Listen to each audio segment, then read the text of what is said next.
Bienvenidos al podcast con F de Fondos, en un lugar donde platicamos de aspectos fiscales que resultan de interés para fondos de Venture Capital y Private Equity, aunque muchas veces también es de interés de ángeles inversionistas o de inversionistas en general. Ahorita es el inicio de una serie de episodios donde voy a estar platicando con especialistas fiscales de distintas partes de Latinoamérica para tocar temas de interés para fondos que quieran invertir en distintos lados y vayamos conociendo un poco ahora sí que el régimen fiscal que aplica en otros países sobre operaciones de ganancias de capital, intereses, dividendos. En esta ocasión tenemos a dos fiscalistas de República Dominicana de la firma Pellerano y Herrera. Bienvenidos María Montero y Miguel Ortiz. Gracias por su Hola, buenas tardes, Federico. Hola, Federico. ¿Cómo estás? Bien, muchas gracias. Un gusto tenerlos. Gracias por su tiempo. Gracias por tener. La idea es conocer un poquito del régimen fiscal que aplica en República Dominicana. Entonces, para empezar, yo quisiera conocer qué régimen de tributación tienen allá. Es decir, un residente fiscal en República Dominicana paga impuestos solo por los ingresos que genera en República Dominicana o paga impuestos por los ingresos que se generen en cualquier parte del mundo. Sí, aquí me voy a permitir adelantarme a Miguel. Básicamente, como bien indicas, aplica en el primer escenario que mencionas, que es por los activos y bienes que tenga República Dominicana. Entonces, eso quiere decir que tenemos un régimen territorial aplicable distinto, por ejemplo, al caso de Estados Unidos, que es un tema ya global, sin importar dónde tengan activos los estadounidenses o nacionales de Estados Unidos. Sí, como bien María ya explica, nuestro sistema tributario es en base a renta de fuente dominicana. Y a esto hay que agregar como excepción que cuando ese residente dominicano tiene inversiones financieras en otro país, pues también debe tributar por ellas. Perfecto. Aquí, a nivel comparación, para que igual sepas cómo funciona en México. México tiene un sistema de tributación base mundial. Yo, como residente fiscal en México, pago impuestos por los ingresos que genere en donde sea. No importa si fuera en Estados Unidos, en Caimán, en República Dominicana, todo se reconoce y pago impuestos acá. De acuerdo. Siguiendo sobre esa línea, en México, por ejemplo, tenemos dos impuestos federales que son los más importantes, que es el impuesto sobre la renta, que grava el ingreso de las personas, y el impuesto al valor agregado, que es un impuesto que grava el consumo, además de impuestos locales. Ahí en República Dominicana, ¿qué impuestos tienen así a nivel general? Sí, acá nosotros no tenemos impuestos así como ustedes, de que federales que locales, sino que los impuestos están establecidos en nuestro código tributario y fundamentalmente tenemos impuestos sobre la renta, igual que ustedes, y tenemos el ITEVIS, que ustedes lo conocen también como IVA o valor agregado. Fundamentalmente hay otros, pero fundamentalmente son estos los que comúnmente interactúan en las operaciones del día a día. Y para que tengas una referencia, el ITEVIS o el IVA ahora mismo es un 18% y la tasa de la renta es un 27%. A ver. Perfecto. En México, eso me faltó, el IVA es del 16%. Ok. Y el ISR a nivel individuos, personas físicas, es una tarifa progresiva que llega hasta el 35%. Y en personas morales o en empresas es del 30%. Aquí, como decía María, en personas jurídicas o morales es 27%. Y en personas individuales, que aquí le llamamos personas físicas, también es una escala progresiva donde la tasa máxima es 25%. Correcto. Estamos un poquito más altos de este lado. Sí. Y ok, siguiendo esto, yo creo que lo más fácil para tocar el tema de intereses, ganancias de capital y dividendos, lo mejor es poner un ejemplo. Entonces yo quería poner un ejemplo donde supongamos que un inversionista extranjero, y en el caso de ustedes me refiero a alguien que no sea de República Dominicana, en el caso de México, alguien que no sea de México, va a invertir en una sociedad, así un nuevo negocio, una startup al que requiere capital, le van a meter dinero. Entonces, básicamente las formas de entrar, o comúnmente las formas de entrar, podemos decir que la primera es aportación de capital, donde alguien mete dinero a una persona moral, a una sociedad, para que pueda operar en ese país. Luego también se utilizan las notas convertibles, donde es básicamente, se parece a un préstamo donde alguien mete dinero a una sociedad, firma un contrato, donde ese dinero va a generar intereses en el tiempo, y al final podemos o recuperar el capital y los intereses, o convertir eso en acciones y recibir acciones de esa sociedad. Y el último caso que últimamente en temas de Venture Capital se utiliza mucho es el SAFE. Es un contrato donde doy dinero, se parecen de las notas convertibles, pero doy un dinero que se va a convertir en acciones en el futuro a una tasa de descuento. Sin embargo, la diferencia con notas convertibles es que no hay intereses. Entonces, si quieren, empecemos con el que entró con capital a una sociedad, que básicamente pues, en el futuro lo que va a recibir son dos ingresos: o dividendos de la sociedad, o en el futuro la venta de las acciones, que se va a generar una ganancia de capital. A lo mejor podemos empezar por el de dividendos. Bueno, a lo mejor, María, tú nos pudieras ayudar en qué tipos de sociedades se pudieran utilizar en República Dominicana para hacer una nueva inversión. Sí, mira, fíjate, con eso nosotros aquí tenemos varios tipos de vehículos corporativos. Usualmente los más comunes son la sociedad anónima y la sociedad de responsabilidad limitada, que es el equivalente a corporation y limited liability company. Hay otros, obviamente está la limited corporation, que es la sociedad anónima simplificada, que también es usualmente, yo diría que esos tres son los principales que se usan. Ya después los otros tipos que provee la ley son muy pocos comunes, porque incluso hablan de la EIRL y es una entidad de un solo individuo y es más complejo el tema.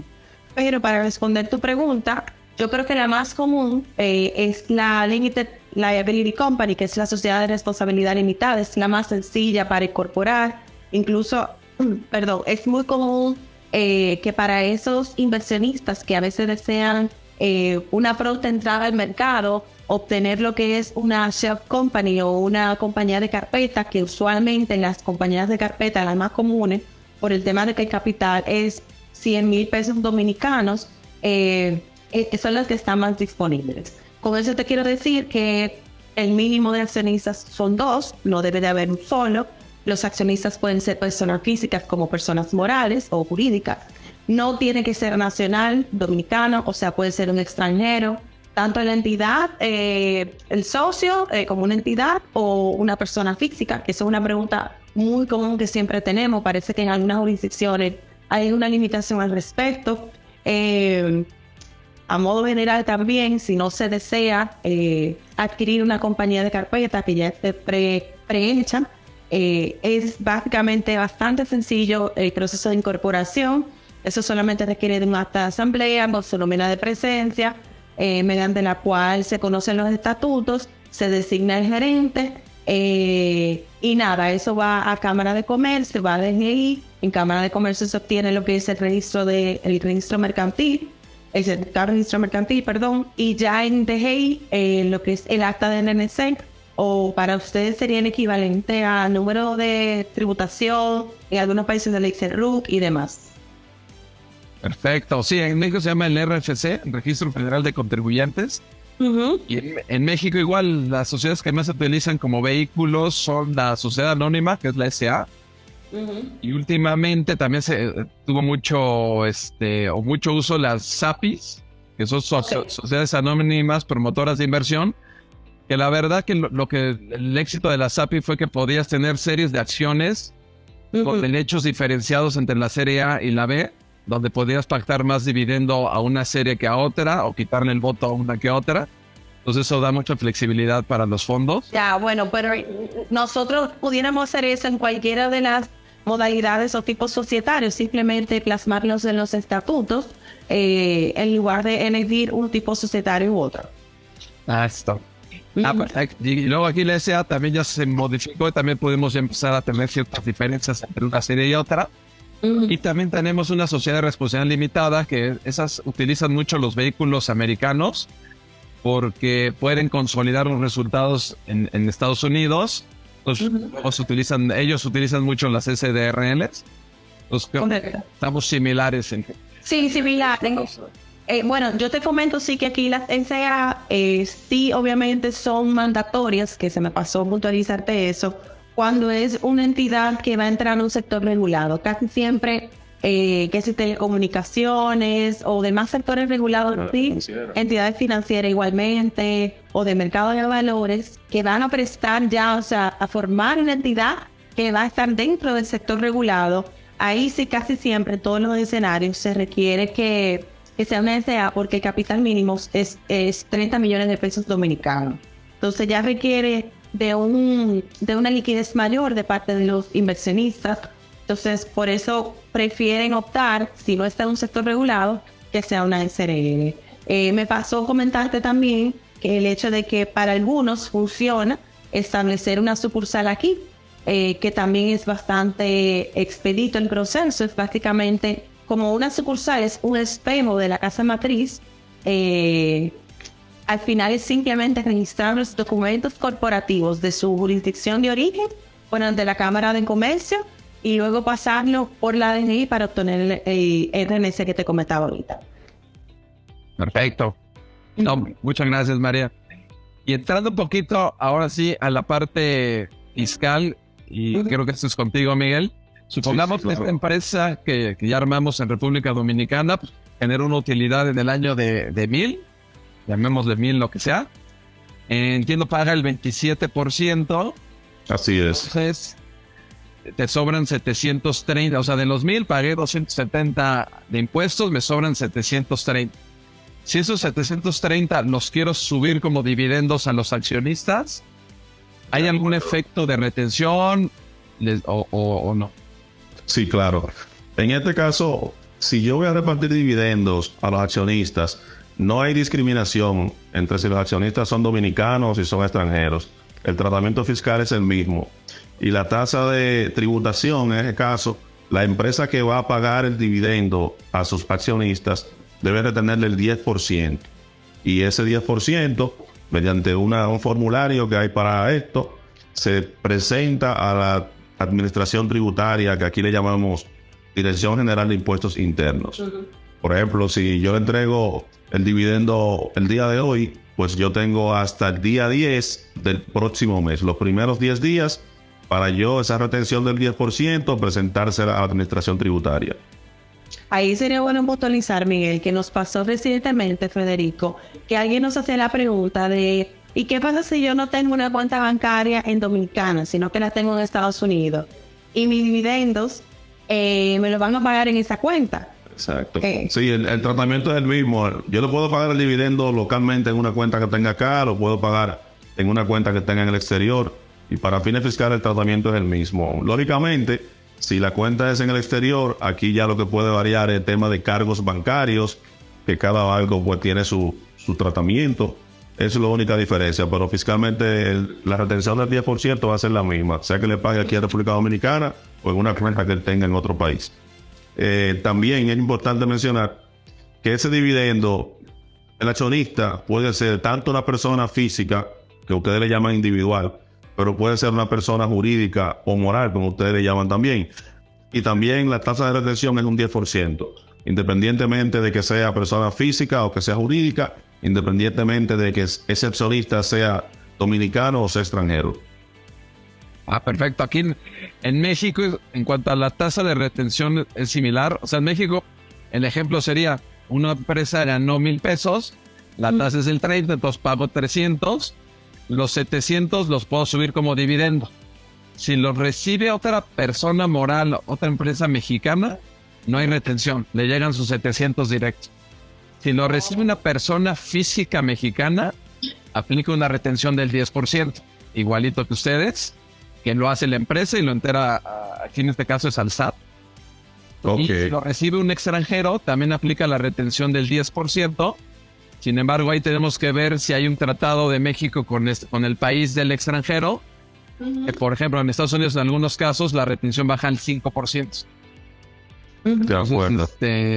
Tenemos así que un esquema de retención similar al de ustedes, solo que con empresas mexicanas no hay retención. Mientras en Truco sigan empresas mexicanas, no se genera ese 10%.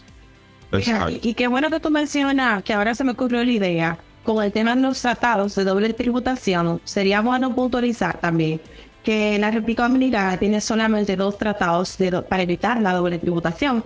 Uno es con España y otro es con Canadá. O sea que eso es bueno tenerlo en cuenta. Obviamente ahí se va a tener en consideración si estamos hablando, si aplica el caso para evitar la doble tributación. Perfecto. Sí, revisé y sí, con México no tenemos tratado. Entonces, si México le pagara a un residente de República Dominicana, le voy a retener el 10% sobre el dividendo. De acuerdo. Siguiendo esa parte y cambiando un poco de tema, y eso ahora sí que a lo mejor para la gente que nos escucha va a ser temas rápidos, ya después nos pueden decir si algún tema les interesa, nos podemos meter más a fondo, pero es como para llevarnos un panorama general. Sigamos con el ejemplo de la empresa que tenemos en República Dominicana. Supongamos que de capital metimos 1,000 y hoy la vamos a vender 5 años después en 5,000, generándose una ganancia. ¿Qué pasaría en República Dominicana por vender tal cual una empresa de allá, donde de origen metí 1,000 y luego la vendí en 5,000? Bien. Bueno, pues aquí el tratamiento también no discrimina. O sea, si el accionista es dominicano o si es extranjero, para fines de tributación. La tasa para ese escenario, que es donde se producen ganancias de capital, es un 27%. Y tenemos 2 vías por las cuales se puede generar ganancia de capital. Una es la que tú mencionas, que es cuando se venden acciones, transferencia de cuotas sociales, y la otra es cuando se transfieren inmuebles. Y a modo así, digamos, un poco general, para determinar esa ganancia de capital, nuestro sistema tributario plantea que tengo que tomar el precio de venta de ese activo de capital, pudiera ser acciones en este caso puntual, y a esto debo restarle lo que es el costo fiscal ajustado. ¿Okay? Y ese costo fiscal, ¿cómo se hacía? De forma general, ¿cómo se...? Sí, el costo fiscal ajustado no es más que en qué precio yo adquirí esas acciones en aquel momento. Exacto. 5 años. En cuánto la adquirí, en qué fecha, porque es determinante la fecha, y a eso yo le debo aplicar unos índices de ajuste por inflación que se publican anualmente. Son unos índices que realmente determina el Banco Central, pero la Administración Tributaria se vale de esto y lo publica anualmente mediante unos avisos o resoluciones. Y con esos índices yo aplico anualmente los ajustes por inflación a ese costo de adquisición y lo traigo al valor presente acá. Y lo comparo con mi precio de venta. Aquí pudiera haber una ganancia de capital, pero también pudiera ser una pérdida de capital. Porque si mi costo fiscal ajustado me supera el precio de venta, entonces hay una pérdida de capital.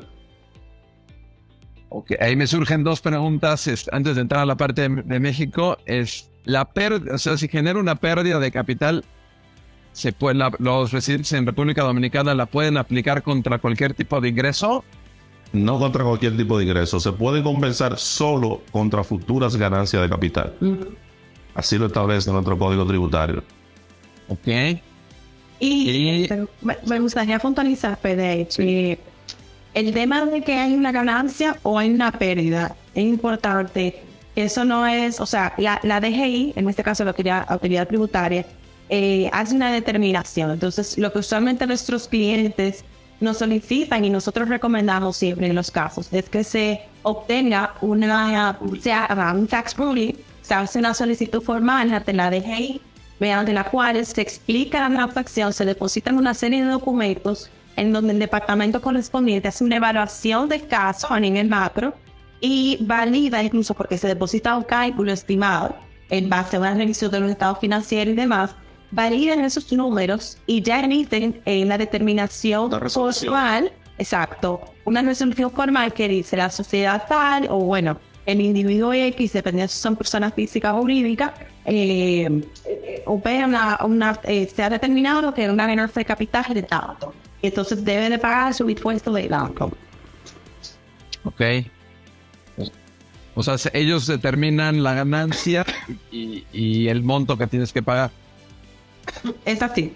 Incluso nos pasa mucho porque la mayoría de nuestros clientes son extranjeros, que la DGI ya cuenta con una cuenta bancaria en donde pueden hacerse las transferencias directamente, perdón, relacionado con la ganancia de capital.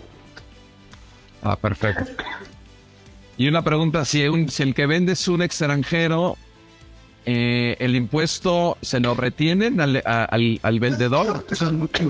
¿O lo paga la sociedad emisora? ¿Lo retiene el que compra o lo paga la sociedad emisora? Sí, para ese escenario, caso puntual que tú mencionas, tenemos una norma que ha emitido la Dirección General de Impuestos Internos, que era 7/2011.